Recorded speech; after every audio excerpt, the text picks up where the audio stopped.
dina ma neex mu jeex après ñu toog benn moment boo xam ne gisuñu woon Fodé. ba benn moment ñu gisaat Fodé ci capital na di diggante boobu loo doon def. waaw diggante boobu nag toogoon nekkoon sama rokk nag di jàng waaw dina ma neex jeexu rek ma toog di nelaw de dama doon performé wu fu ma xam ne dégg naa formation rek dama ko daan defi waaw dama daan gis sax formation yoo xam ne ci site ci internet bi la daan nekk sax ma def demande ba bokk ci dem defi formation yoo laa daan def. vraiment ba bi nga xam ne tey bi nga xamee ne capital dafa ñëw mu nekkoon beneen challenge ci man waaw ñu ne pour ma ñëw xool ba xam ne est-ce que mën nañu def duo man ak As mu nekkoon challenge nag boo xam ne man daf ma leer ne man dinaa ko réussir parce que artiste la ma ñëw def ko yàlla def ci barke waaw As tam nekk ndaanaan boo xam ne macha allah kenn dootu ko werante fii Sénégal waaw te duo moom dafa xaw a métti waaw parce que ndaanaan la waaw kon moom boo defee moom ba nit ñi bëgg wala nit ñi accepté rek kon daal sant yàlla la ñuy wax waaw. jeu ak As dafa metti c'est vrai que c'est un professionnel waaju mën li muy def la waaw ci mais yow lu mu yéeg da lay fekk si niveau bi. waaw moo tax nga xam ne li ñu xam naan jàng waaw jàng daal baax na moo tax loolu laa suma moroomu jeunes yi di ko wax sama frère yeeg sama sœur yi képp ko xam ne am nga chance dugg ci rek ba yegg si benn niveau bi rek waaw bu la ne boo ci yeggsee ba ñu xam la ci rek après dama nga jàngi parce que jàng mooy lépp ci àddina waaw. tey dina ma neex ñu jeexal ko ci question boobu waaw saison 3 bi ñu ngi koy wàcc. non saison 3 la yam waaw fa la jeexee woon. lan la apporter lan nga c'est-à-dire lan la dina ma neex def ci yow. waaw dina ma neex li mu def ci man bari na grand Babacar bari na trop parce que may na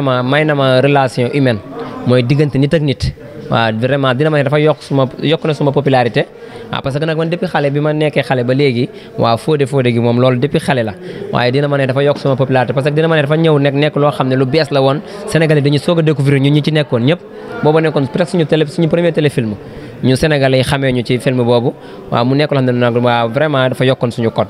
waaw macha allah. parce que artistes yu bëree bu ñu cartonné benn moment pour ñu ba disparaître pour ñu jógaat problème la nga ñëwaat ci capital bi gën a raw dina ma neex nga xamante ni vraiment dina ma neex c'était à la télévision xam nga internet bëriwul woon séries yi bëriwul woon mais maintenant séries yi bëri nañ mais concurrence bi moom vraiment assuré ngeen ko quoi jeu bi naka la demee kan mooy bind kan mooy xalaat kan mooy. loolu moom dañ koy gërëmee Barham moom borom BM audiovisuel Barham mi nga xam moom BM audiovisuel moom projet bi xale la. après nekk xale boo xam ne liggéey rek ko ñor te man mii di wax ak yow man ku ma woo ci liggéey itam dañuy mën a def parce que man xaw ma leneen lu dul liggéey parce que ci loolu lañ ma yar à part mise à part jàng bi nga ma jàng man ci liggéey lañ ma yar ci loolu laa xam école da daan tëj sax ma dem defi manœuvre pour bu école ubbee ma am loo xam ne dama koy am comme argent de poche pour dem jàng parce que sama papa moo ma daan fayal di ma yónnee suma argent de poche di ma yónnee lépp waaye man toogaay boobu laa mënul woon man depuis bi may participer sama kër boobu maa ngi jàng waaw ba may participer sama kër ci dépense kër gi man def mën naa ne bi may def sixième secondaire rek maa ngi commencé di participer parce que école tëjee rek ma dem defi manœuvre waaw boobu maa ngi ci ay 18 ans 17 ans waaw. kon d'accord ak gars yi nga xam ne dañuy jàpp théâtre bi comme dégg naa ko ci benn artiste bu révélé wu fan yii nii mu ne maçon la woon mais léegi bàyyi na maçon yi parce que art bi nangu na ko comment il s'appelle nu mu tudd waay booy nekk Thiès. bon jàpp waaw te mu tuuti nii rek tey watu ndel bi tey ji ak ñoom ñànku la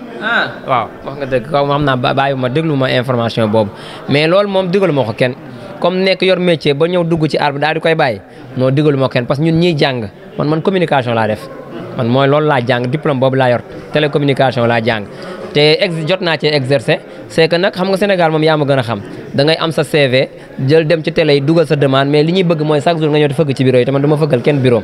waaw man sama métier laa yor muy suma xam-xam ma jàng ko ñu fayal ma ay ati at waaw kon nit bu ma bëggee jël day ñëw xool suma compétence ñu essayer boo gisee loo xam ñu doxal boo ko gisul nga ne ma ok wutil leneen mais terew ma nag maa ngi ci art bi te art bi itam dama ko jàng parce que dama ni Sénégal dëkk la boo xam ne lépp looy def ci àdduna rek na nga ko jàng na nga ci am notion waaw looy def ci àdduna na nga ci am notion parce que notion moo lay dimbali ci lu bëree bëri waaw muy théâtre bi muy maçon muy menuiserie bi lépp looy def rek bu la ci jékki-jékki rek sens dugal la ci après nag performé wul nga jàng ko loolu laay digal ñëpp waaw. comédien bi ñëw. waaw maaleykum ba wax nga dëgg mooy watu ndel bi nii waaw moom booy boobu moom ku neex la parce que ni muy waxee man sax dafa ma impressionné.